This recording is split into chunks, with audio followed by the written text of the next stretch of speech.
recent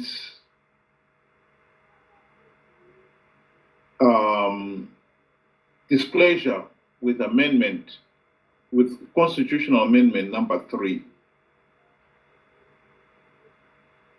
and seemed to believe that he must have had his soul on the road to Damascus transformative moment. Let me say it again. Chiwenga is a thug. Is no different from Mnangagwa or Mugabe before him. These are the individuals who created this anarchy of dictatorship, not by accident. They knew what they were doing, and they've maintained it ruthlessly to this day. And therefore, for anyone to think that somehow Chiwenga has had a transformative moment is naive, to say the very least. Here is one of the latest videos circulating in which Chiwenga is speaking about this amendment number 3. I've already said in my statement, go to section 212. We are there to not only to defend the sovereignty and territorial integrity of the country, but we are the principal organ which will uphold the constitution of the country, period.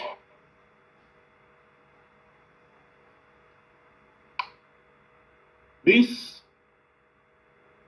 video is clearly being recycled from just before the 2017 military coup.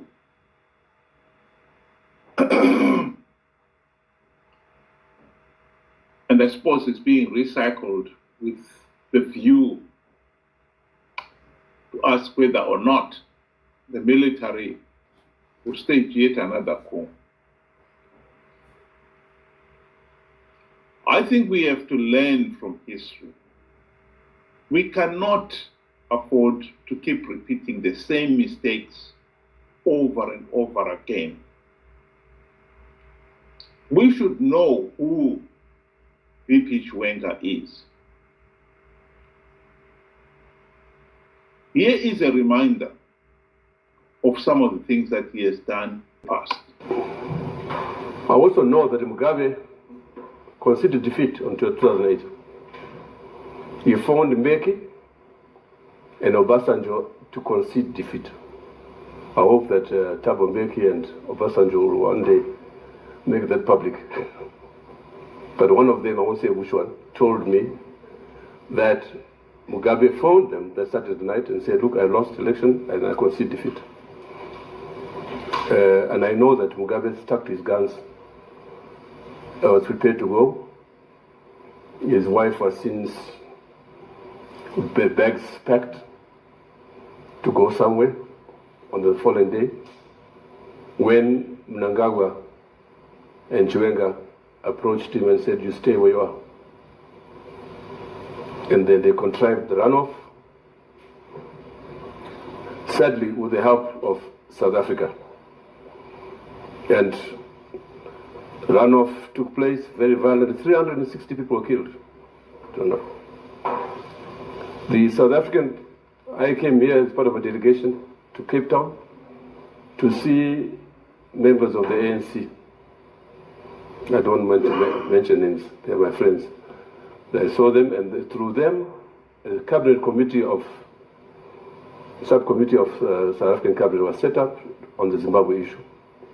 It was on the basis of that cabinet committee that South Africa did not recognize the runoff. And indeed, it was the basis of that committee that Thabo sent the generals to South Africa, to Zimbabwe. I met them, and I was one of the few to have read the report, because I was flying to Joburg in the company of General Romano, who was a friend. He passed away. It's clear.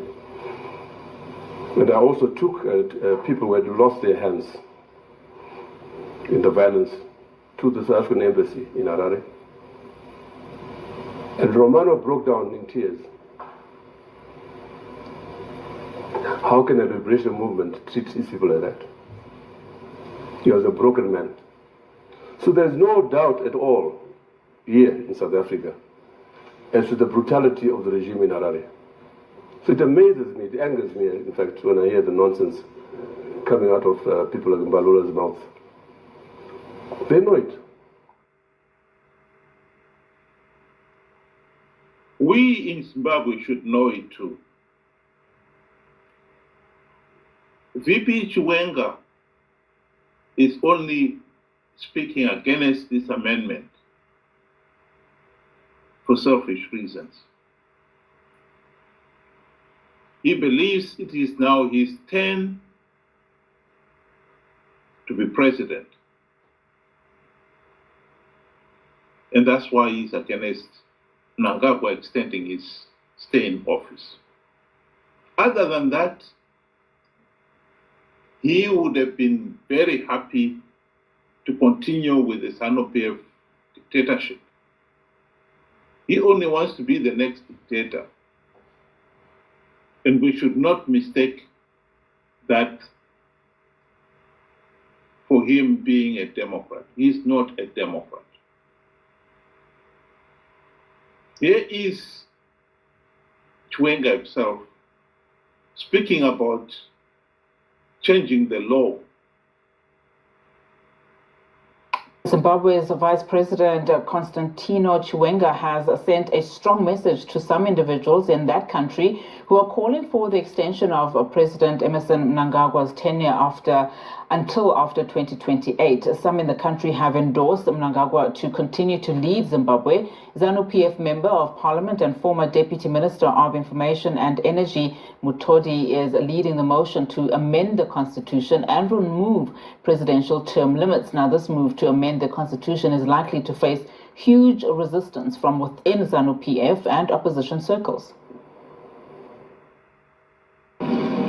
We fought for a total Zimbabwe, fought for all its wealth, the minerals, the flora, the fauna, its cultures, its heritage, its identities, its beliefs. Indeed, we fought for its rise as a soaring great nation.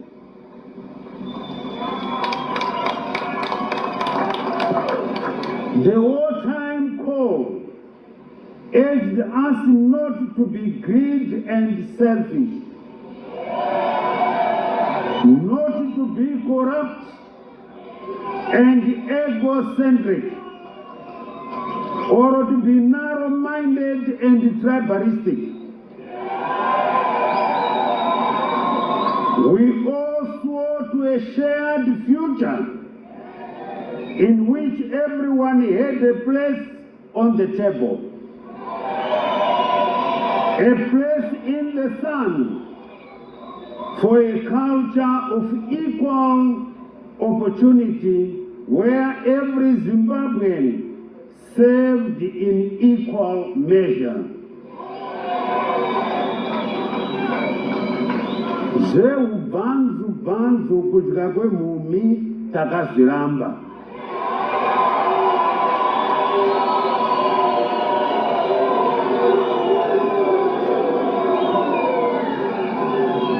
When our president says, leaving no one and no place behind, he is reminding us of this wartime covenant. A covenant we must all live by across generations, starting and including our very own. Here is the counter to it. What he had said himself earlier on. rewound a few months back. kana zani chitonga zanu pevi chitonga kusvikira madhonga anenge amera nyanga kana mutemo wacho futi tinochinja vakaramba vachiita nharo toti ndo watinoda kusvikira amera. There he was being very honest. It's just that so happened that mtemo wacho wachinjwa, this amendment, is also seeking to extend Mnangagwa stay in office, which is against his own interest. And that's why he's now against it. We must learn from the past. In 2017, we made the mistake of thinking that the removal of Mugabe would end the ZANU-PF dictatorship. It did not. Mnangagwa promised to hold free, fair, and credible elections. He never kept his promise. The removal of Mnangagwa and replacing him with Chiwenga will have the same consequence, swapping one dictator for another. After 46 years and counting of rigged elections, the people of Zimbabwe have to wake up to the reality that if we really want and are serious about having meaningful change, then we should not be looking at swapping one dictator for another. We should be looking at and focusing our minds on ending the dictatorship itself.